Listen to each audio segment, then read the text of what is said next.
Don't forget to leave a like, share, and subscribe to the channel. Now let's get into today's video.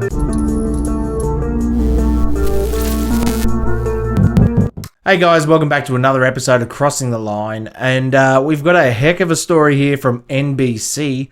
Pregnant transgender man stars on cover of Glamour's UK's Pride issue.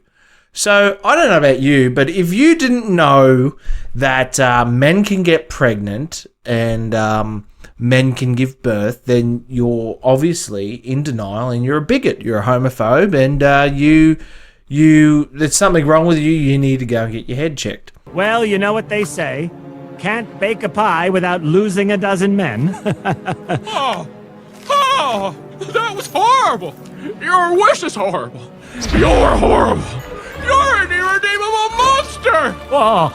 What took you so long, idiot? Well, that's what they want us to believe anyway.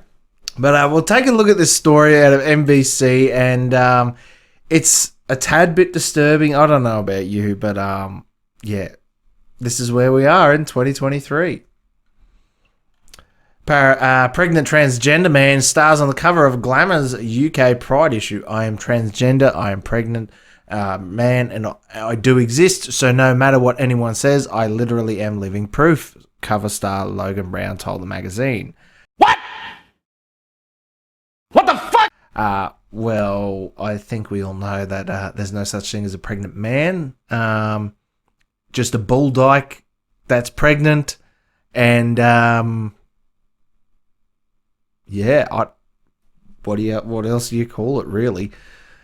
Logan Brown gave birth to her daughter Nova 2 weeks after talking with Glamour UK. Glamour UK launches digital June Pride cover this week featuring a pregnant transgender man. The cover features transgender activists. Why is it always an activist? Like, why do they all have to be activists? The author, Logan Brown, standing topless with a suit painted over her chest and her pregnant belly on full display. This is the kind of, like, shenanigans they are playing. His and his there. His pregnant belly. That doesn't happen. I am transgender pregnant man, and I do exist, and no matter what anyone says, I am living proof, Brown told the magazine. Glamour UK, an online women's magazine published by Condé Nast, launched its Pride cover issue on Thursday, coinciding with the start of the LGBTQ Pride Month. The magazine had previously showcased prominent figures of the LGBTQ community, such as Grammy Award-winning artist Kim Petras and Queer Eye cast member Antoni Porowski. This year's issue celebrates the allyship between women, cisgender or not, and transgender people through our shared experiences, in particular pregnancy, healthcare, and childbirth, the magazine explained. Why does everyone give a shit about shared experiences? What is, like, oh, I had an experience. I had an experience in a toilet in the middle of a 45-degree summer hot day. Do you want to hear about that experience? Because it wasn't very good. No. Why do we care? Well, no one cares about your experiences. What is wrong with these people? This year issue celebrates an allyship. We already read that. A cover interview, which was conducted 2 weeks before Brown, 27, gave birth to her daughter. Nova recounts the cover star's experience with an unexpected pregnancy and navigating the medical system as a trans man. Brown also shared the interview that her and her partner, Bailey J. Mills, a drag performer, of course it is, and a TikTok star in the UK, received a mix of supportive and negative comments after announcing their pregnancy on social media. Being pregnant in general is really, really difficult, but then all the things that come with it, like me being trans and stuff, no one actually said, "Are you okay?" Brown said in the interview. No one cares, but because you wouldn't shut up long enough to let someone ask. According to 2021 survey by Transaxual, a UK advocacy group, 90% of trans people in the country reported experiencing delays when seeking transition-related healthcare.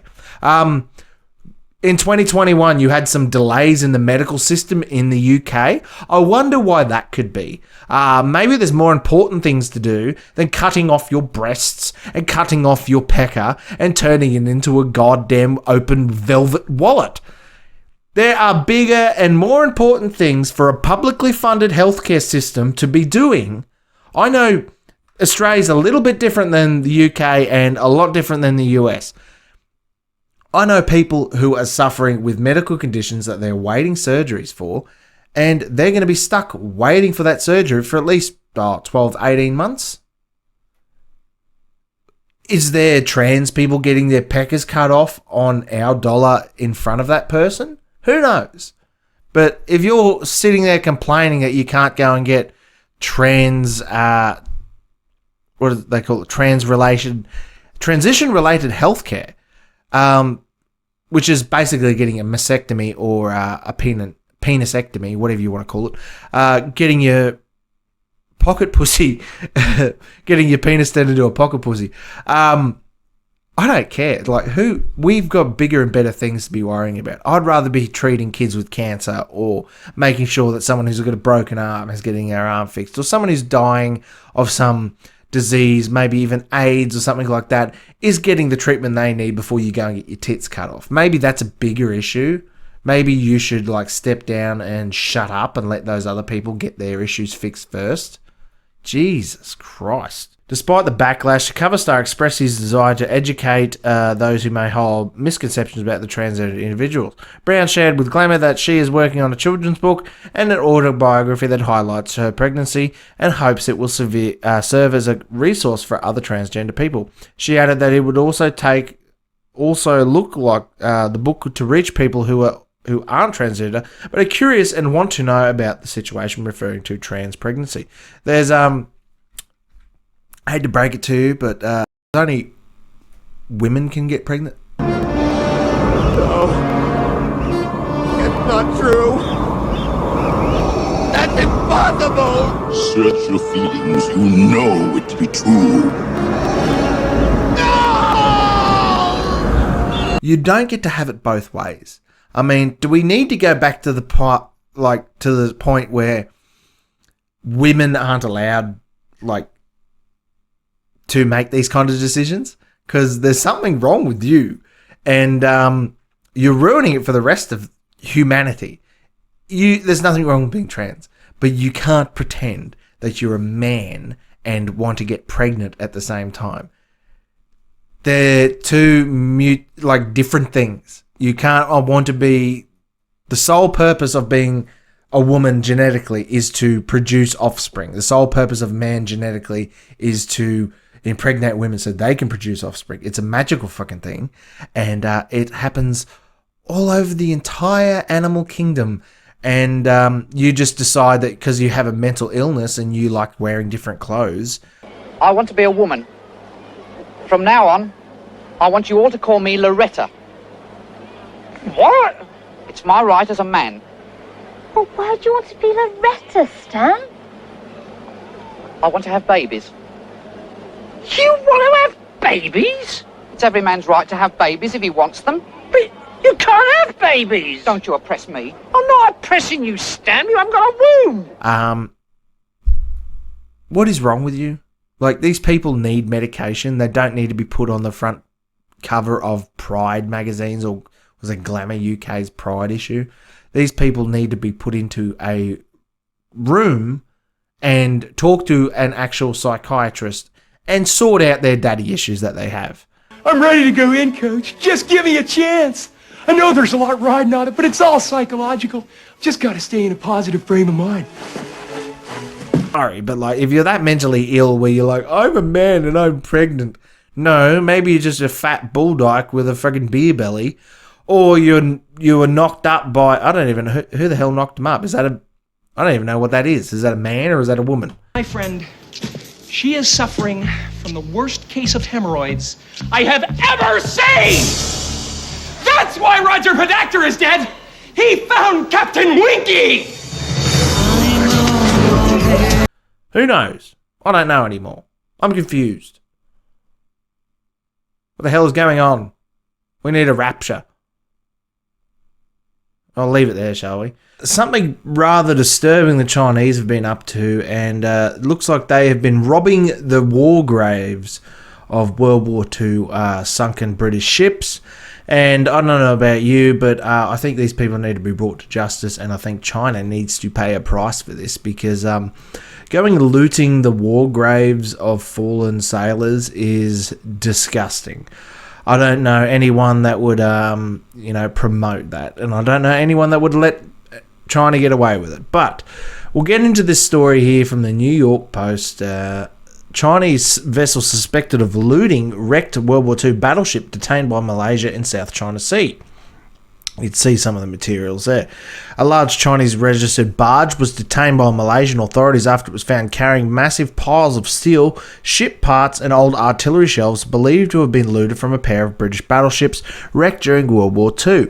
The Malaysian Coast Guard initially detained the vessel, a large bulk carrier ship, for illegally anchoring the Malaysian territory of South China Sea, but opened an investigation with police and heritage departments after the artefacts and materials were found on board. It is suspected the metal was stripped from the nearby wrecks of the HMS Repulse and the HMS Prince of Wales, two ships sunk by Japanese torpedoes in 1941, just days after the attack on Pearl Harbor. The attack killed 842 sailors, and the shipwrecks have since been designated as war graves. The salvage operations going there. This is some of the photos of the supposed ships.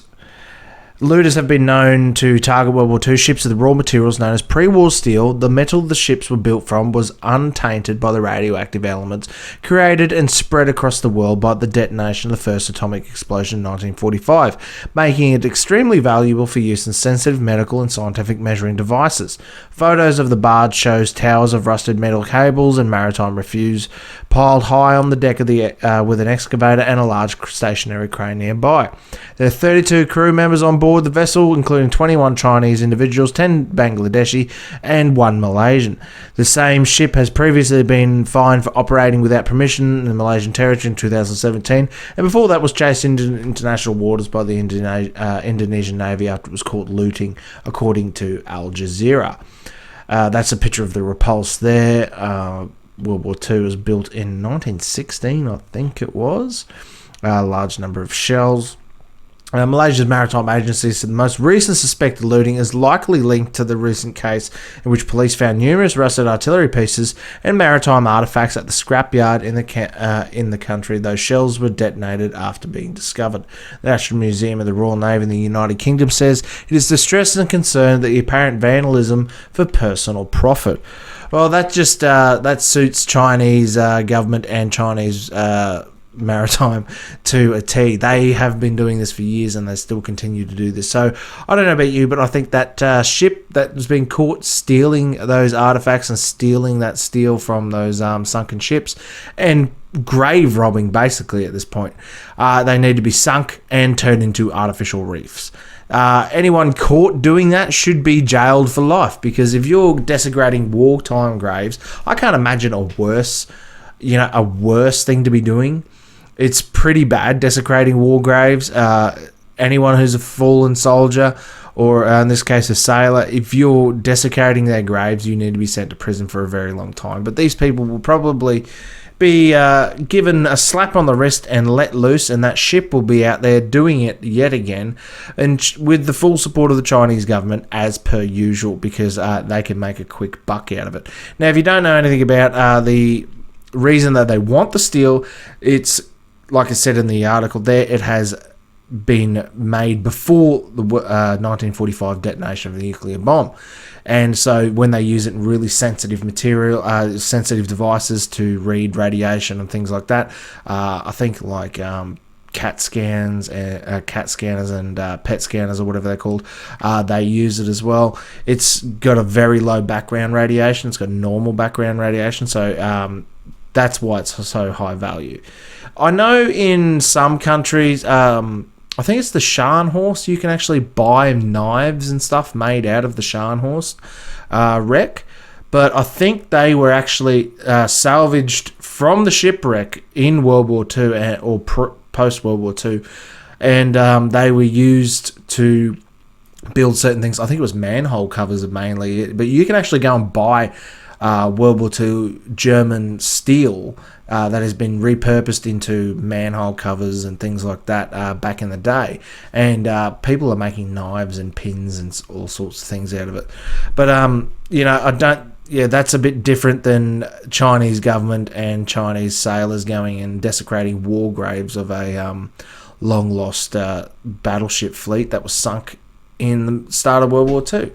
Now, why do they keep doing this? Is because I think they're just nasty little people, and those pirates should just be treated like what they are. They should be treated like pirates. And what do you do with pirates? Well, if you ever watched anything along the lines of what happened to Captain Jack Sparrow in the first movie, I think they usually get hung. And how would you like to die, pirate? Hanging, firing squad, or a new invention, the guillotine? Guillotine? Sounds French. I love the French. So maybe we need to bring back public hangings for people like this. That might stop it. That might nip it in the bud. But yeah, especially when I've got a grandfather who's recently just passed. He was a sailor on a destroyer, and he sailed alongside ships like the Repulse and ships like the what was the other, Prince of Wales and things like that.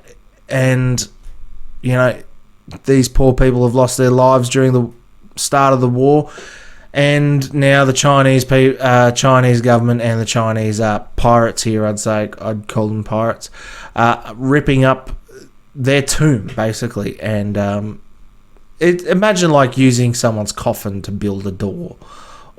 That's what these people are doing. That's what they're doing. As you can see here in this video, it's that's a cannon. They're ripping it off the ship there, and you can guarantee this is not the first time or the last time. Yeah, there it is, that this has happened. And hopefully these people come to justice and they aren't let out of prison and they won't do it again. Hopefully they sink that ship. Hopefully China stops doing these kind of things. But you know, anywhere they can make a quick buck, they will do it. And Joe Biden has McFallen again. He's done it again. He's slipped up yet again and fallen over for the how many times now? I remember going up the stairs on the White Air Force One, down the stairs on Air Force One, the push bike incident, falling over before, the amount of brain farts he's had, and just random words that don't make sense that he said. And yet he's fallen over yet again, and this time it was pretty comical. And I'm sorry, but I don't hold any pity for the man. He is the sitting president. Well, sitting president because he's not standing, and he can't even stand for 5 minutes without falling over or saying something stupid. You cannot do it. Poor kids are just as bright and just as talented as white kids. So this is the state that the US has got to at the present time, and this is where we are. The leader of the free world can't even walk across the stage without being guided and babied by Secret Service and other people. And he's taken another tumble yet again. So we'll get into this story here from Sydney Morning Herald. And don't laugh about it because it's elder abuse, and he might have got hurt. Who knows? Colorado Springs US President Joe Biden has tripped and fell after handing out a last diploma at the graduation ceremony at the US Air Force Academy, but got up quickly and walked back to his seat. The 80-year-old president fell forward, caught himself with his hands, and then got to one knee, helped up by 3 people on Friday. He walked back to his seat unassisted. You got to put that unassisted in there. After Biden was helped up, he pointed at him, seeming to indicate that he tripped over. He was mingled with other officials. Afterwards, smiling and giving a thumbs up sign, the White House Communications Director Ben LaBolt said on Twitter that Biden was fine. There was a sandbag on stage while he was shaking hands. He explained, yeah, you can kind of see a sandbag there. But the fall came after the commencement address. The president delivered a flag-waving audience where he warned graduates that they would enter service in an increasingly unstable world, citing challenges from Russia and China. Biden, the oldest person to hold Oval Office, is running for re-election. The 2024 polls show Americans are concerned about anyone over 75 becoming president. His leading Republican opponent, Donald Trump, turned 77 this month. Doctors declared Biden healthy and fit for duty after the physical examination in February. Yeah, I bet they did. Noting the president did not drink alcohol or use tobacco and exercise at least 5 times a week. Why the fuck you lying? Why you always lying? Bullshit. Of what was his exercise, doing push-ups, getting up off the ground? Or is it when he gets on a bicycle and goes cunt up? I wouldn't want to vote for him because he doesn't drink alcohol and doesn't smoke. I'd much more likely vote for someone who does drink alcohol and smoke. I know Trump doesn't, but whatever. He's a decrepit old droger-looking old bloke anyway. I don't know why they keep putting him out there in front of people. I learned about kids jumping on my lap, and I've loved kids jumping on my lap. I mean, he's not even going to be debating anyone in the next election cycle because, I don't know, their teleprompter or AI can't figure out responses to whatever Trump's going to say to him. He'd just get destroyed. Graduates, you made a noble choice to lead a life of service, Biden told more than 900 cadets in remarks at Sunsplash Field at Falcon Stadium in Colorado.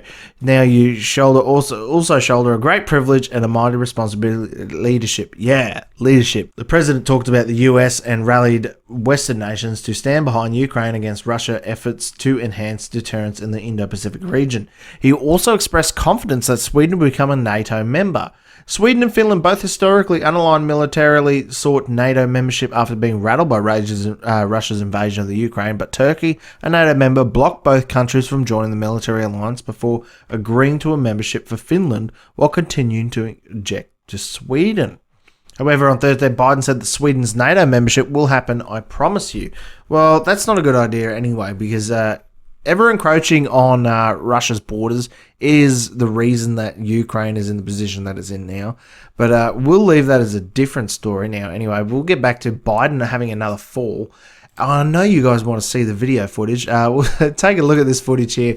Now, this poor Sheila's about to come up and get, I don't know whether she was supposed to be getting an award from him or getting a handshake, but she's pretty happy there. He's got his little hat on. He's got it, he's standing pretty firm, and then it all goes to shit there. But watch him fall over. But watch the chick who walks in. Watch her expression and just what she does. She's like, fuck this. Oh god damn it.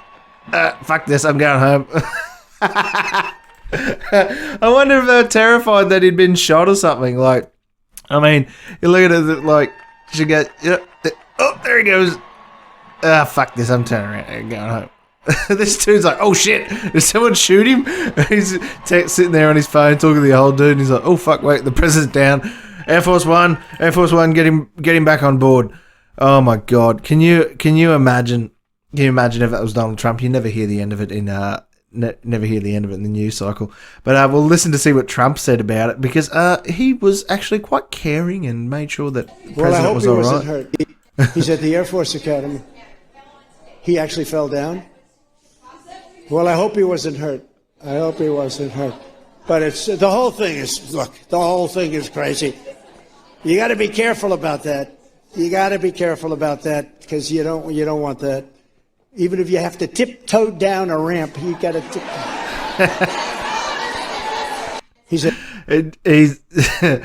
I mean, he's been pretty nice. I would have hung some shit on him. But we'll take a look at some of Joe Biden's falling escapades here. I'll just turn this down a bit so you don't hear it echoing. But this is some of Joe Biden's best moments.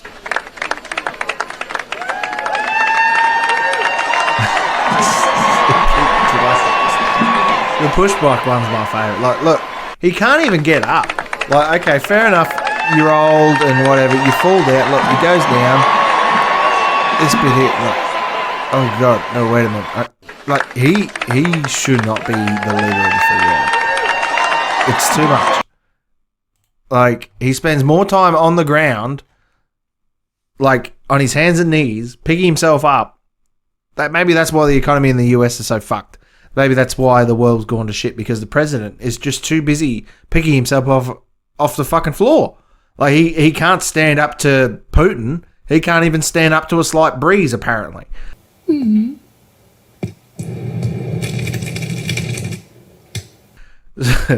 But yeah, I don't know. What do you guys think anyway? Let me know in the comments down below, and I'll see you guys in another episode. Don't forget to leave a like, share, and subscribe to the channel. Comment down below, and I'll see you guys in the next video.